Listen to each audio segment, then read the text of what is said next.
મારા 4 વર્ષનો બેબી બાબો છે, એ જ્યારે 1.5 years હતો ને ત્યારે એને જબરજસ્ત ખેંચ આંચકી આવેલી હતી.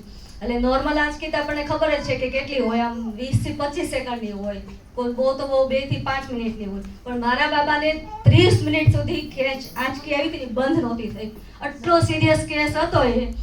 અને જ્યારે અમે એને હોસ્પિટલમાં લઈ ગયા ને તો આખી હોસ્પિટલ દોડતી હતી એની આગળ પાછળ. ડોક્ટરો પણ એટલા બધા ગુસ્સામાં ને એટલું બધું જબરજસ્ત માહોલ હતો, ગંભીર માહોલ હતો એ સમયે.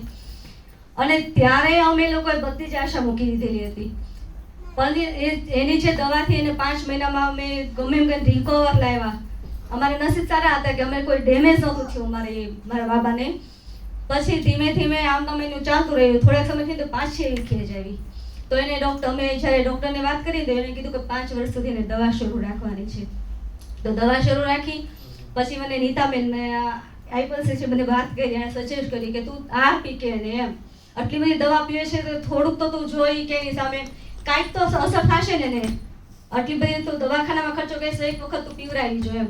બસ મેં એને આઈપલ્સ પીવડાવવાની શરૂઆત કરી. તો ધીમે ધીમે એને આઈપલ્સ રિઝલ્ટ આવતું હતું, પણ એ મને નહોતું દેખાતું. પણ જ્યારે એને ગયા મંથમાં જાન્યુઆરીની અંદર ગઈ 18 તારીખે મેં એને એડમિટ કર્યો હતો, નિમોનિયા થઈ ગયો હતો. તો ડૉક્ટરે મને એને 99 તાવ આવે ને તો પણ મને દવા આપવાની શરૂ કીધી હતી. જે સિરપ આપતી હતી છતાં મારે 3 દિવસ સુધી એને ટેબ્લેટ્સનો ડોઝ આપવાનો પ્લસ એડવાન્સ આપતી હતી એટલું હું એને.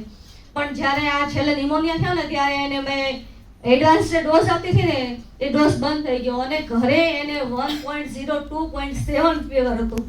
છતાં એને કોઈ પણ જાતનો ખેંચ કે કોઈ જાતની લક્ષણ એનામાં દેખાણા નહોતા. એ મારો રિકવર છે આઈપલ્સથી.